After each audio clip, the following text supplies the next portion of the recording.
The galaxy had always believed Earth to be a small place with small people, who would never matter in the wide sea of stars. And when the Galactic Council decided to send their message, they did it with the confidence of conquerors. They thought humans would kneel without question. The message was broadcast to every channel on the planet.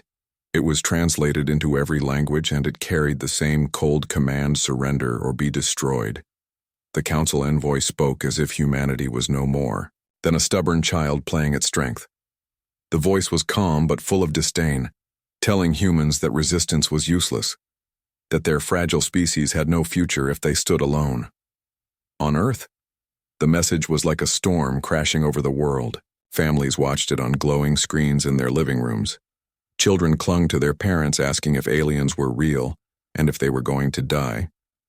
News anchors repeated the same words again and again: surrender or be destroyed. In New York, the streets filled with protests. Some shouted that humanity should fight others, begged for peace in Washington.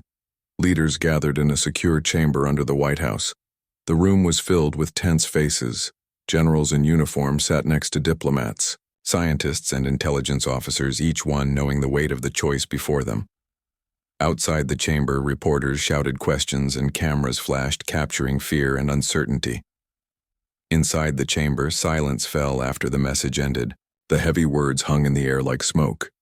The president looked around the table asking for thoughts. One general, an older man with tired eyes, said that the fleet described by the council was larger than anything Earth could resist. Their ships could cross the void faster than light, and their weapons could shatter continents. He warned that resistance would mean death for billions. A diplomat named Megan leaned forward, her voice steady, as she reminded the room that surrender would mean more than safety. It would mean chains once humanity bent the knee. There would be no freedom, no choice, and no future. Ethan, a young officer barely into his 30s, argued with passion. He said humanity had always been underestimated. Every war, every struggle had been filled with voices that said survival was impossible, yet humanity endured. He looked around the table and asked if they would be the first generation to give up without even trying. Laura, a scientist with glasses perched low on her nose, adjusted her papers. She spoke of alien technology and the impossible scale of the threat. She said Earth had never faced weapons that could erase cities in seconds. She said resistance would not be noble. It would be suicide. Her words caused murmurs around the table. Some nodded. Others shook their heads. The president listened to each voice, weighing fear against pride. Outside the chamber, the world waited. People prayed in churches, sang in the streets, or sat in silence, staring at their screens. In Los Angeles, a group of young people gathered in a cafe, debating if Earth even had the right to fight. In Chicago, workers stopped their machines just to listen to the broadcasts. Every soul on Earth felt the weight of the coming decision. The night stretched on, and the chamber filled with arguments that rose and fell like waves. Daniel, a farmer from Iowa who had been invited as a citizen representative, sat quietly for most of it. Finally, he spoke in a calm voice. He said that his grandfather had told him once that freedom was not something given. It was something taken and held no matter the cost.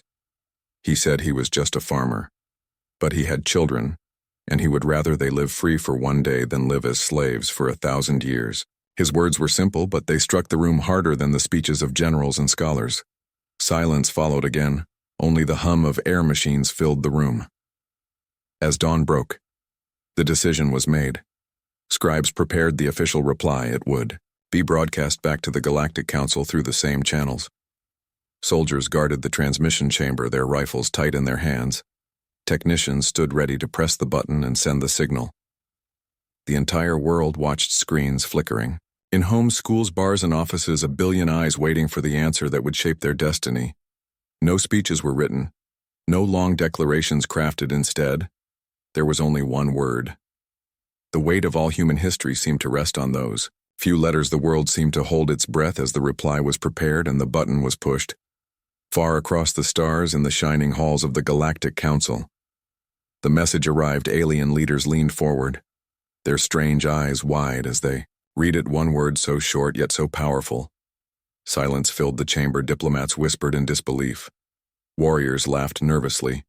Scientists frowned, trying to understand what it meant. But in every corner of that chamber, unease spread. The humans Had not begged, they had not bent. They had not pleaded, they had answered with one word, and that word carried a strength the Council had not expected. While Earth waited in suspense, the galaxy itself trembled at the thought of what might come next. The world did not sleep after the one-word reply was sent. The word traveled faster than light across the galaxy, but on Earth, the meaning of it lingered in every conversation. And in every shadowed room, people argued on sidewalks, in offices, and in crowded trains. Some said the word was madness and that it would doom them all. Others whispered with pride that it was the only answer worth giving in Washington. The secure chamber filled once more. The president sat with her advisors, tired, faces staring at one another while the echoes of the reply seemed to still hang above their heads. Ethan leaned forward on the table. His fists clenched, his voice sharp as he said there was no going back. Now he reminded everyone that history had been written in moments where people chose to resist against impossible odds. He looked at the generals and said that their task was not to imagine defeat, but to prepare for survival. Laura adjusted her glasses and shook her head. Her voice was calm but heavy, she said. Survival against such a force was not possible.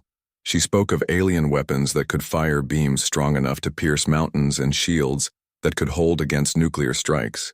She said the reply was bravery. Yes, but bravery without reason could become tragedy.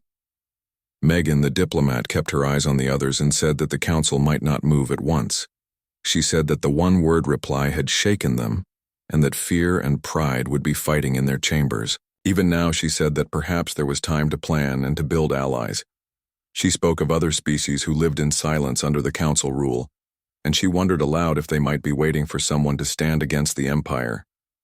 Her words planted a thought in the room, a small seed of hope that Earth might not stand alone forever.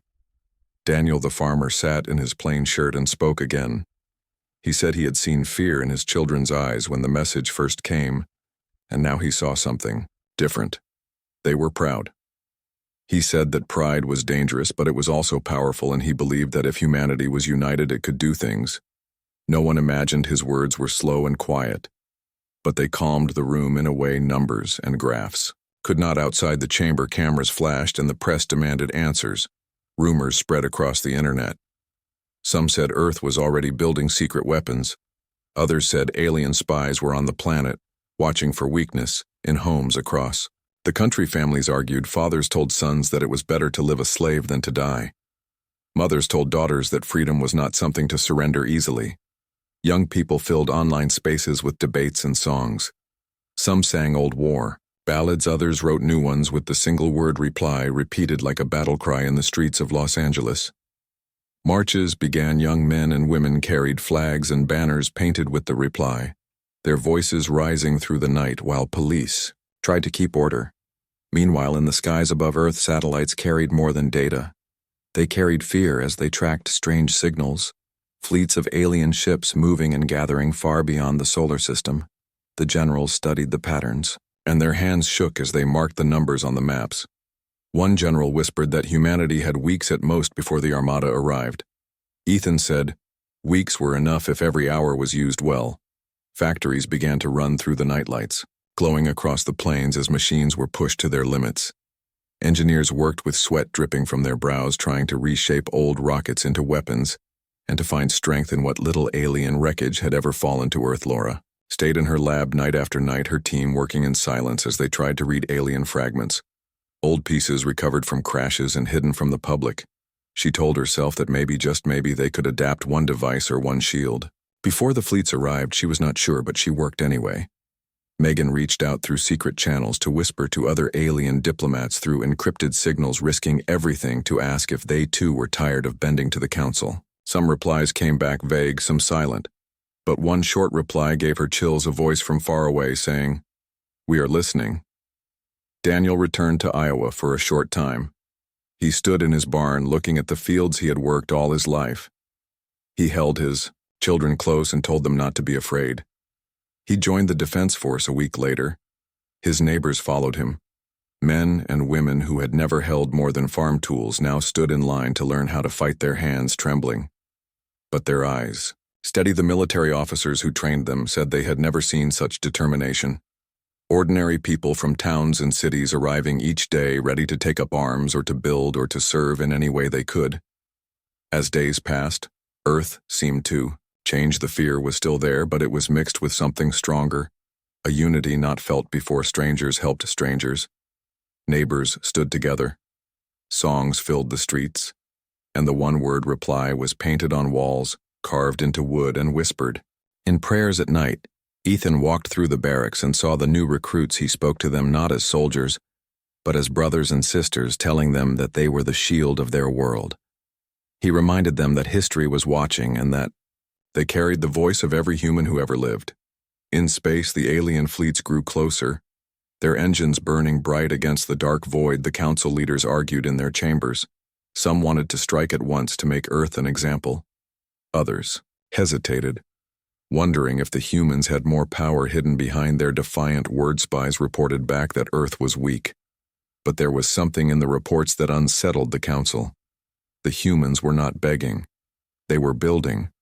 They were uniting in a way that most species never had, and that thought alone was enough to cause fear. Back on Earth, the final days of waiting began. Every hour, filled with preparation, every soul carrying the weight of what was to come. The reply had been short, but the echo of it was long, and now the galaxy itself leaned closer, listening to what humanity would do when the storm finally arrived. The message that Earth had sent with only one word spread like fire through the stars, and the council halls that had once been filled with certainty now carried the heavy air of disbelief. The alien leaders replayed the word again and again, trying to understand how such a small species could dare to be so bold. Whispers filled every chamber. Merchants worried about trade routes. Warriors sharpened their weapons in excitement, and common citizens across alien worlds wondered if perhaps humanity was something different from what the council had always claimed in the cities of Earth. The people waited to see what would follow, some hopeful, some afraid, but none silent. The reply had given them all something to cling to, and the word echoed in the streets, painted on banners, written on walls, and sung by children. In the council chamber far away, great voices argued. One alien leader slammed his clawed hand against the table, demanding immediate invasion. His voice echoed as he said, "Humans must be crushed," before others believed they too could resist another leader. With eyes like dark glass, warned that rash action could bring disaster. She said the humans were reckless, and reckless species were dangerous. She reminded the chamber of ancient wars where underestimated worlds had turned into long, costly campaigns. Her words were drowned by shouts of pride and anger, but they still lingered in the minds of a few. Back on Earth, the leaders gathered again, their faces lined with exhaustion. The news of the galaxy's reaction had reached them through intercepted signals, and there was a sense that time was running short. Ethan stood at the table with a map of the solar system spread out before him. He traced his finger along the orbits of Mars and Jupiter, explaining how humanity could use gravity to its advantage. He spoke with fire in his eyes, telling the generals that if they thought like prey, they would lose. But if they thought like hunters, they might survive. Laura sat quietly beside him, her papers scattered. She was pale from long nights in the lab, but when she spoke, her voice was steady. She said her team had managed to force a fragment of alien shielding to react under Earth power systems. It was weak and unstable, but it was something she believed it could be improved and mass-produced if given time. Megan returned from a secret call. Her face tense, she said she had spoken with a diplomat from a species known only for silence and obedience. But now, they had whispered a question to her. They had asked, "What does freedom taste like?" She told the leaders that this was a sign that humanity's reply had sparked not just fear, but hope in others. Daniel stood by the window, his hands folded behind his back. He said that the people in his hometown were not talking about defeat anymore. They were talking about what they could do to help. Some were building shelters, some were gathering supplies, and others were lining up to fight.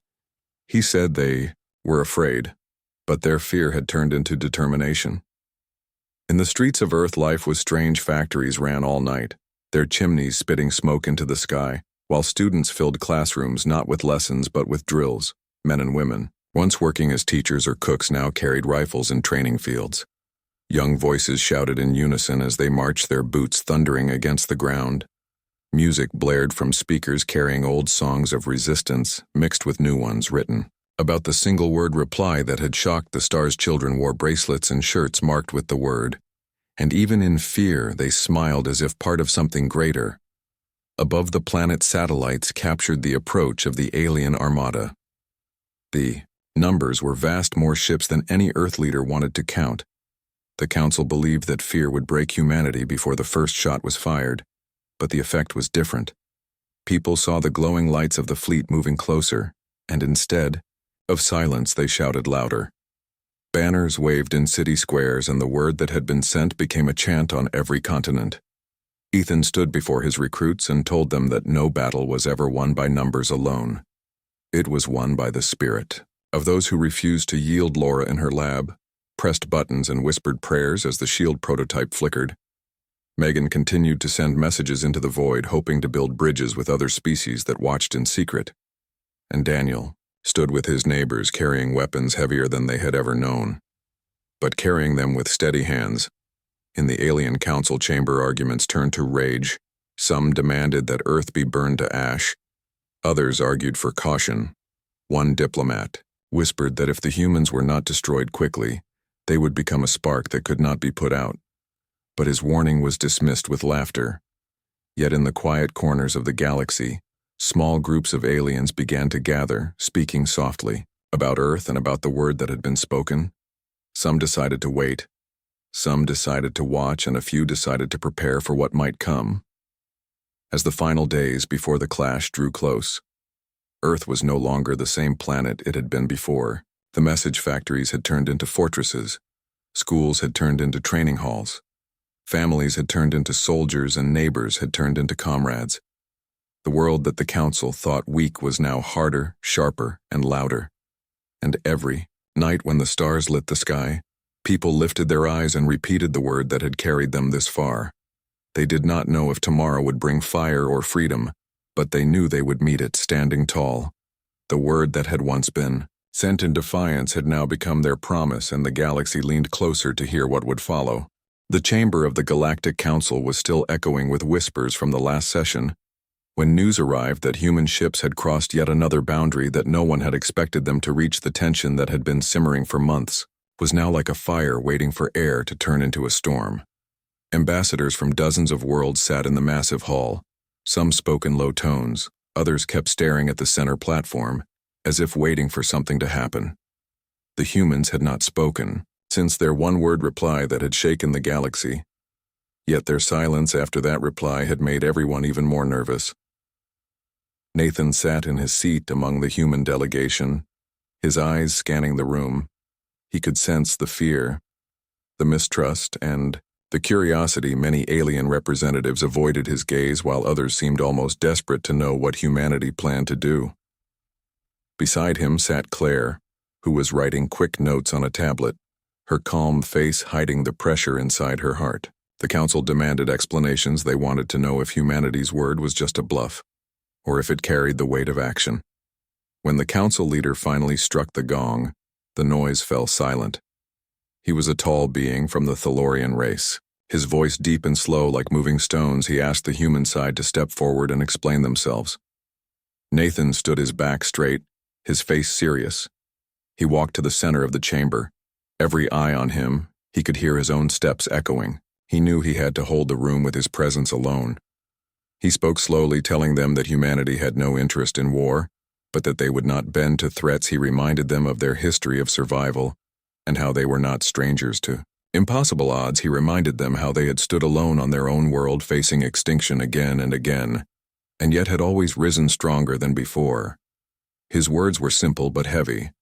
They were not shouted, yet they carried across the room, like waves crashing against stone. The alien council members shifted uneasily. Some looked down, others whispered among themselves. One bold representative from a warrior race asked if humanity was ready to face the full strength of the combined fleets. Nathan simply looked at him and did not blink. He said that humans had only given one word reply, and that word was still their answer. Nothing had changed. Silence followed like a wall pressing on everyone's chest. Claire finally stood and added, that the galaxy had misunderstood humanity's quiet nature. She explained that humans did not waste words, and when they gave one word, they meant it. Every syllable had the weight of centuries behind it. She spoke of Earth's long scars of battles, fought not for conquest but for survival. She spoke of mothers who had raised children in ruined cities and fathers who had worked through broken nights to build again. She spoke of soldiers who had walked into fire knowing they would not return, but choosing to go anyway because someone had to stand in the way.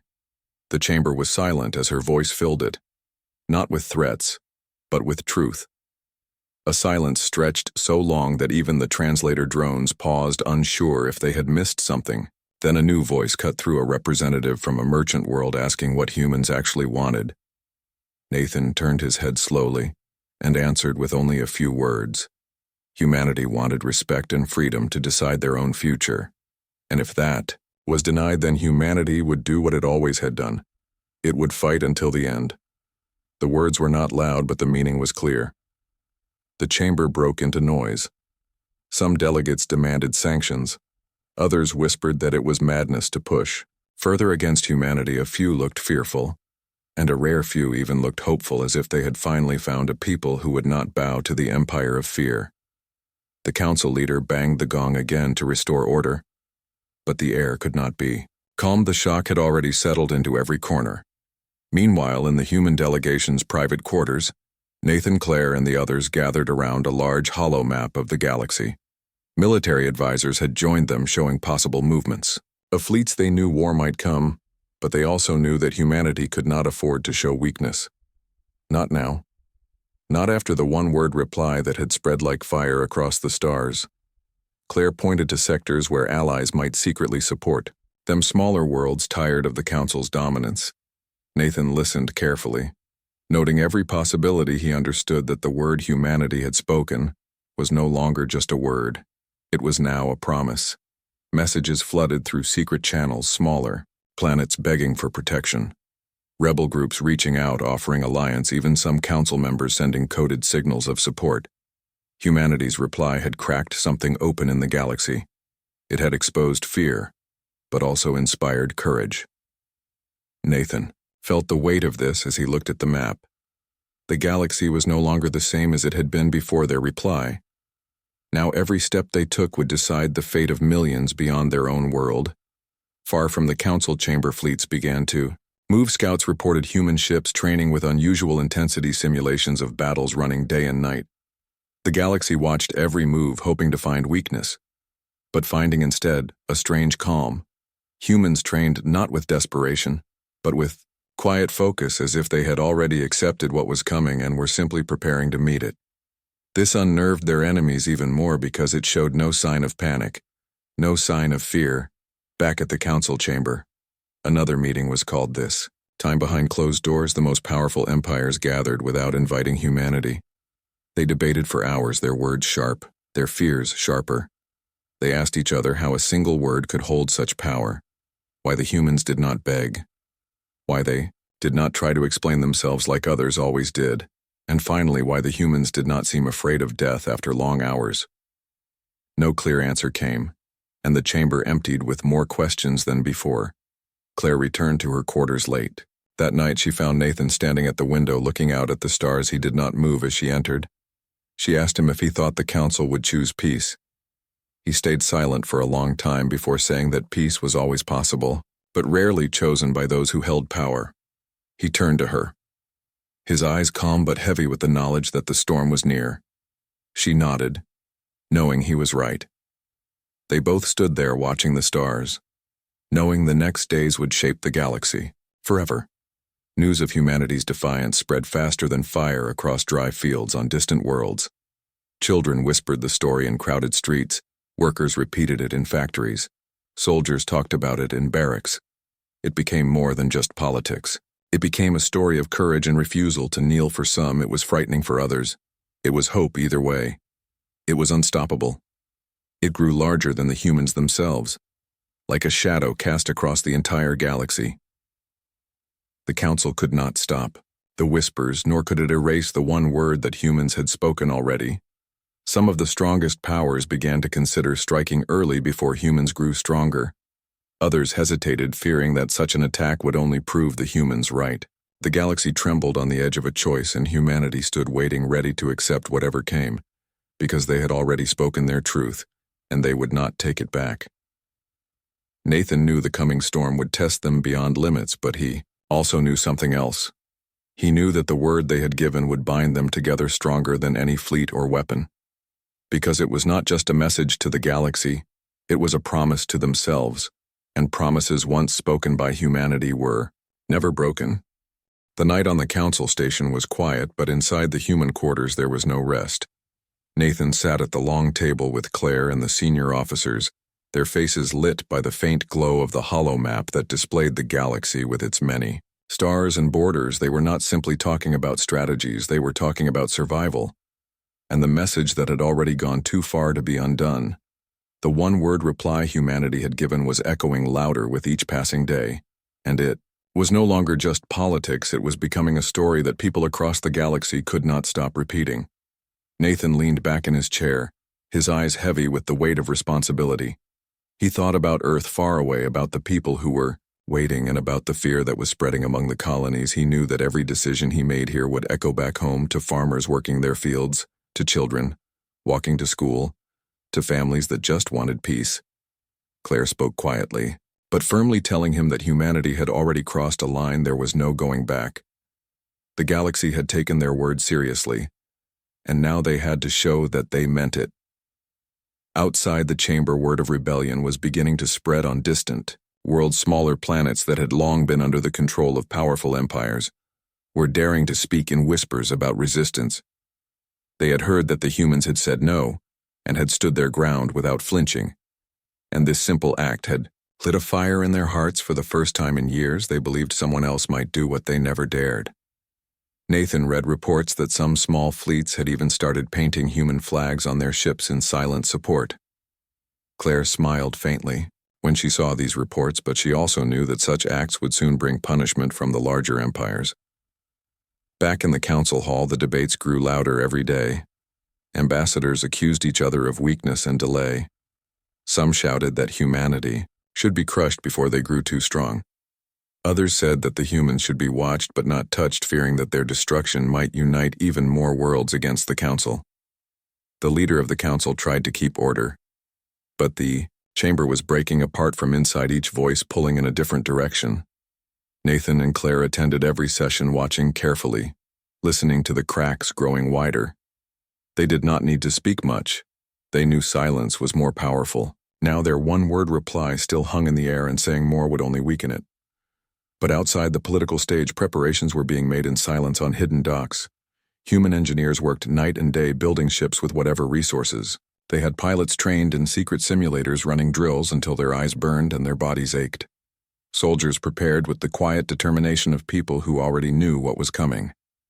There was no panic, only focus. Nathan visited the docks himself, walking among the crews, shaking hands, speaking in simple words that reminded them why they were there. He told them they were not fighting for conquest or glory, but simply to exist on their own terms. His presence gave them strength. Claire, meanwhile, worked on another front. She spoke with representatives from minor worlds, reaching out with careful words. She promised nothing, but she listened, and listening was enough. Many of them had never been heard before, and when Claire nodded and repeated their words back, they felt respect for the first time in years. Slowly, lines of trust began to form, small threads weaving into a larger net of possible alliances. It was dangerous work, but she did it with calm patience, knowing that every quiet agreement made now could change the war before it even began. On a distant world, a spark finally turned into fire, when a small colony refused to pay tribute to one of the major empires. The punishment was swift. Fleets were sent to burn the settlement. But to everyone's shock, human ships appeared and stood between the colony and destruction. No one had expected them to move so fast. No one had believed they would risk themselves for strangers, but they did. And when the enemy fired, it was humanity that fired back. The first battle was not large, but it was enough to shake the galaxy. Reports spread like lightning. Humans had not only spoken, they had acted. In the aftermath of the clash, Nathan stood on the bridge of his ship, staring at the wounded colony. The people there were not human, but they looked at him with eyes filled with gratitude. Some even knelt. but he quickly told them to rise. They did not need to kneel to humanity. They only needed to stand beside them. This moment was carried across the stars images of humans standing shield to shield with another race against the power of the Council. It became more than news. It became a symbol, and symbols spread faster than fleets ever could. The Council raged in response, furious that humanity had interfered. They called it a crime. They called it rebellion. They called it madness. But no matter how they named it, the fact remained. Humanity had acted, and the act could not be undone. Nathan and Claire returned to the chamber where voices screamed for war, but they did not respond with fear. They stood silent, letting the weight of the truth press down on the room. The humans had chosen their path, and they would not turn back. At night, Nathan walked alone through the observation deck of the station, looking out at the stars. He thought about the word humanity had spoken, and how it had grown larger than he could have imagined. He thought about the colonies who now believed in them, the fleets that were gathering, and the enemies that were sharpening their blades. He wondered if they were truly ready for the storm. But deep inside, he knew readiness was never guaranteed. What mattered was resolve, and resolve was something his people had in endless supply. Claire joined him on the deck, her voice quiet as she asked if he regretted it. Nathan shook his head slowly, saying that a man can regret many things, but not standing when standing was the only choice. She nodded and stood beside him, silent, both of them, staring into the dark void filled with stars. Each one a promise, each one a danger waiting to come. The galaxy waited too, waiting for the first major strike, waiting to see if humanity would bend or if they would break. And yet as the days passed, something unusual began to happen. Smaller worlds began to speak louder. Rebellions broke out, not coordinated, not planned, but inspired by the story of humans who had said no. Entire sectors began to whisper of freedom, and the Council found itself stretched thin, trying to silence voices that refused to go quiet for every world they crushed. Two more rose, and behind it all the humans moved with calm precision, not rushing, not panicking, just moving one step at a time. Nathan understood then that humanity had already changed the galaxy even before the war had truly begun. They had taken a single word and turned it into a storm that no council decree could stop, and no fleet could silence. As he stood before his people, he knew the cost would be high, but he also knew the future would be written by those willing to pay that cost. With unbroken spirit, humanity had spoken, and the galaxy could not unhear their reply. The galaxy was no longer the same as it had been before the one-word reply from humanity, and now with every passing hour the tension grew sharper. Fleets moved across the stars, shadows of war spreading wider, and yet among the humans, there was no sign of panic. Nathan stood at the heart of the command center, his eyes on the endless flow of reports. He knew what was coming, and he knew that this final storm would decide not just the future of Earth, but the future of countless worlds that were now watching them with desperate hope. Claire entered the room quietly, carrying new reports from allied colonies. Small worlds that had once been silent were now sending aid. Some sent food, some sent metals. Some sent only words of support, but every act mattered, and every act reminded Nathan that humanity was not standing alone anymore. The one word they had spoken had turned into a chain of courage, binding them with strangers who had once been afraid to even whisper rebellion. Claire placed the reports on the table and told him that the Council was preparing a massive fleet, the largest in centuries, and that its destination was no longer a secret. They were coming straight for the humans. The weight of the news was heavy, but Nathan only nodded, his jaw tight. He turned to the officers and ordered preparations. Every ship was to be readied, every pilot prepared, every soldier reminded why they were here. There was no room for hesitation. The Council was betting everything on this final strike, and humanity would need to show the galaxy that their word was not empty. Claire stood beside him, steady as stone, reminding the crew that they were not fighting to conquer. They were fighting so their children would never have to bow again. The days that followed felt like the calm before a storm. Engineers worked without sleep, pilots drilled until their bodies shook, and soldiers sharpened their focus until silence hung around them like armor.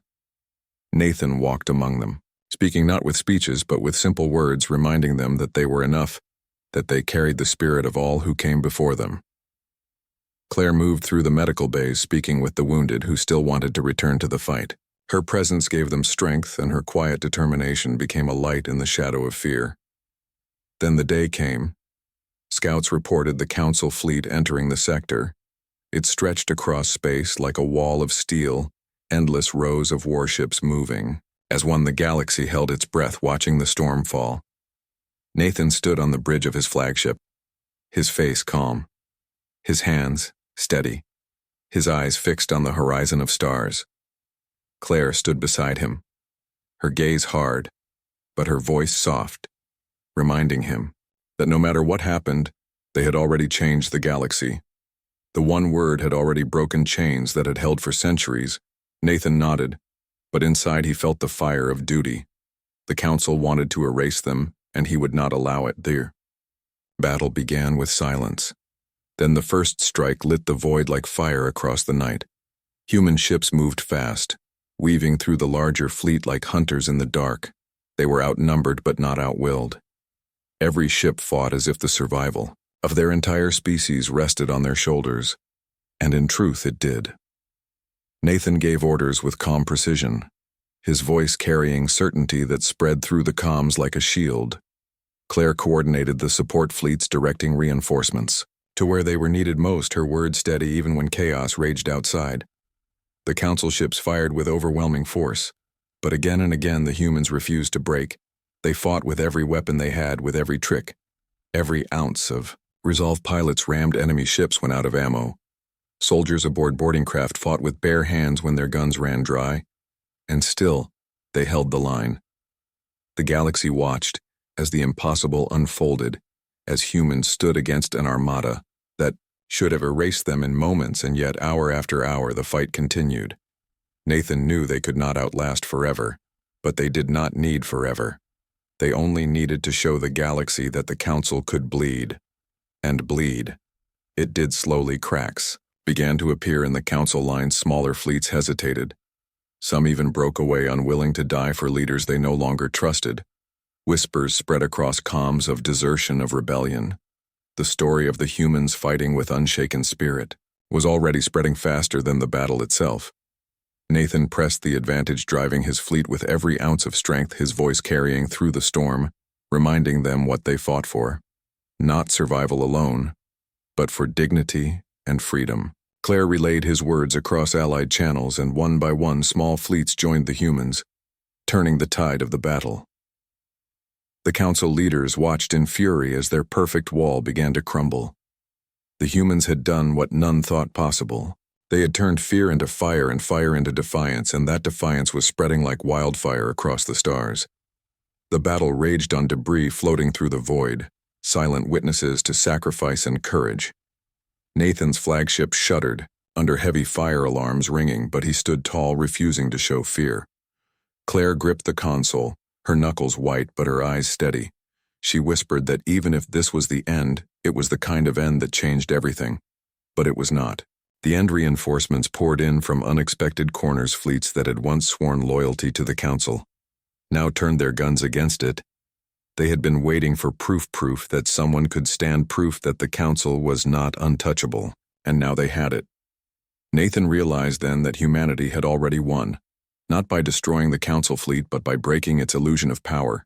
The galaxy was no longer afraid. The word they had spoken had become more powerful than any weapon.